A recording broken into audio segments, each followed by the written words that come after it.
The Strangers Chapter 1, the first chapter of a new trilogy. Not sure if this was meant to be a remake or some sort of brand new thing, but I am going to delve into all of that in this video. But did this movie live up to expectations? Well, let's take a look.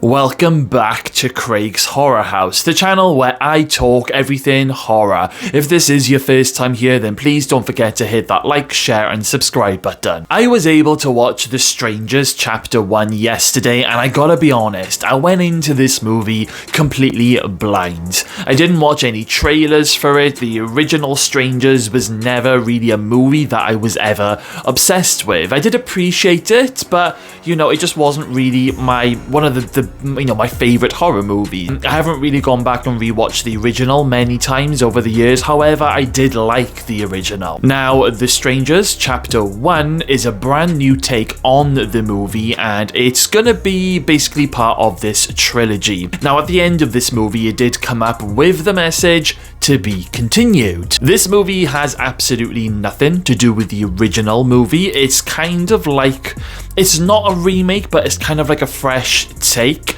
It's very similar to the original, but I believe it has to be similar to the original because, you know, in the next two movies, we are going to be delving into these serial killer of these strangers' backstories, and I'm not 100% sure that the characters in this movie are actually dead or not, you know, by the end, because, you know, I got a feeling that the boyfriend, Ryan, he definitely looked like that he was a goner in those final few moments. But, you know, I do have a very strong suspicion that his girlfriend, Maya, is going to survive. I mean, you know, she's going to end up continuing on the story because after, you know, at the end of the credits roll, there was this post-credit scene of Maya laying in bed.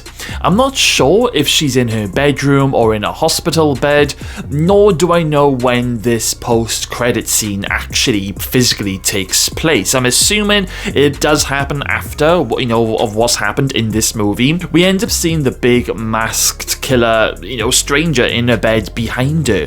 Does this mean that Maya is part of the stranger's cult thing in a twist that hasn't really been revealed yet? Who knows? There are a lot of unanswered questions of what's going to happen next, so I'm gonna keep an open mind. So, Chapter 1, as I said, it's very similar to the original movie. We follow boyfriend and girlfriend Maya and Ryan, who are driving across the American country and celebrating their 5-year anniversary. They take a stop off for some food where they meet some very strange people working in the drive-by restaurant, and then their car suspiciously breaks down, and all of these strange people at the restaurant, basically there's like a guy who offers to fix the car, but it's going to take a good 24 hours for him to do it, so the couple ends up being recommended an Airbnb in the middle of nowhere. One of the female workers even drives the couple to this Airbnb as a gesture of goodwill. And this is the house where all of the fun is gonna happen. It's where we get the creepy knock on the door of someone asking if Tamara is there, the same as the original. And eventually the whole group of these masked strangers end up entering the house, and the whole movie basically becomes this whole game of cat and mouse once again, very similar to the original. Eventually, Maya and Ryan, they're both caught, they're tied to a chair, they're both stabbed, and they're made out that they've been killed. Now, Ryan does end up proposing to Maya just before he is stabbed, which I'm assuming it was supposed to add to the whole dramatic ending with a bit of a cliffhanger when Ryan is stabbed in front of Maya, and basically it creates this whole horrific tragedy to try and resonate with the audience. I think it may have worked with some people, didn't really work, it didn't really add anything for me. Some of the things that I liked about this movie is the casting of both Maya and Ryan. I feel that they both did a really great job. I liked both of the characters. However, though, there were some really stupid moments from these characters, and I don't think it was the actor's fault at all. In my opinion, I think this was just poor writing. There's a moment where boyfriend Ryan leaves his girlfriend to go and get something from his car. I cannot remember what it was that he needed, but yeah, he basically goes and he leaves her for a really long time. And he also decides to do this just after the creepy girl first knocks on the door.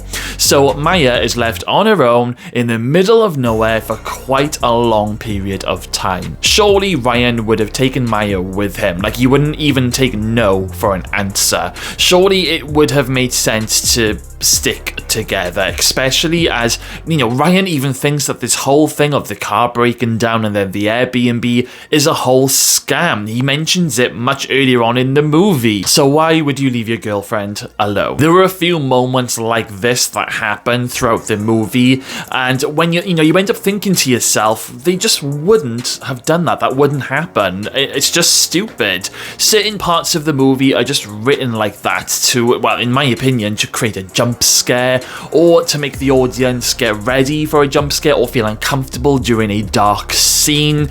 You can still create moments like that, but at least make it believable. Don't go down the lazy writing route. But that's just my opinion. A few other moments that I did like was the scene where Maya and Ryan, they're basically crawling underneath the floorboards in the house really quietly while the strangers are above them, and then Maya ends up putting her hands through a nail and has to remain quiet while Ryan has to pull it out. I genuinely felt that pain as someone who has done something very similar, but with me it was my foot. Another scene that I liked was when Maya was hiding under the bushes in the woods, you know, underneath all those leaves. It's because she was hiding from the strangers, and then she turns over and lets out a little scream because the camera pans over and right next to Maya is a rotting dead corpse right next to her under those bushes, which it does catch you a little bit off guard. But Maya, she's gotta like just sit there and or lie down there, remain quiet under those bushes while laying to this rotting corpse, and I just thought it was actually a really good moment. The whole hunting thing with Maya and Ryan trying to escape the strangers and hide, it does go on for a little bit too long in my opinion. There were one or two moments where I was finding myself a little bit bored. I felt even a little bit sleepy in the middle of this movie. You have to remember that we've seen all of this before in the original Strangers movie, and as much as I appreciate the makers of this movie bringing it back and trying to breathe some new fresh life into this trilogy, a lot of what we see in this movie is very similar of what we've already seen. It's worth watching for this new trilogy aspect, but there are just too many moments in this movie where it feels a little bit of a drag. The strangers, the group of the strangers themselves, they're pretty much what you'd expect them to be. They are masked, crazed killers who we know nothing about, so it's no different to the masked killers if you think of the Purge movies. They did a good job for what they were expected to do. Something that I did like was the opening scene where a little bit of realism is thrown in as the opening credits roll, telling the viewer when this message pops up saying that in America there is an estimated 1.4 million violent crimes in America every year, and that this story that we're about to watch is one of the worst ones. Now, I am a fan of like true crime things, so even though this story isn't really a true story, at least I don't think it is, they remind you at the start of the movie that these things do happen and the world can be a very dangerous place. And as I said, I just love stuff like that when they throw it in, either at the start of the movie or at the end or both. It really does grab my attention. I appreciate it may not do it for everyone, but for me, I loved it, and yeah, it got me thinking, where's this going? All in all, I didn't find this a bad movie at all. As I said, I appreciate that they are trying to breathe some some fresh new life into this. Even if chapter 1 doesn't really bring anything new to the table, but we do know that we're going to be learning more in the next 2 chapters, it is worth a watch. It is definitely worth at least one watch. I am very happy to see what will be coming next.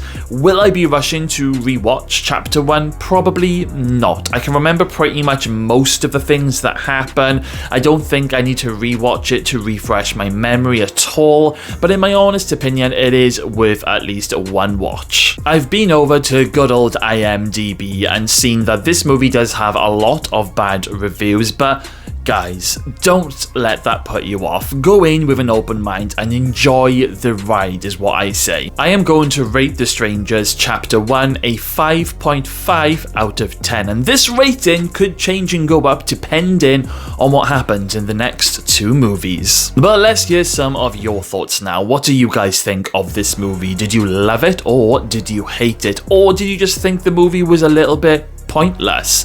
I'm sure some of you will have some very strong opinions on this one, so let me know everything in the comments box below. Okay then guys, thank you all for watching today's video. Make sure you smash that subscribe button, stay safe out there, and I will see you all again very, very soon.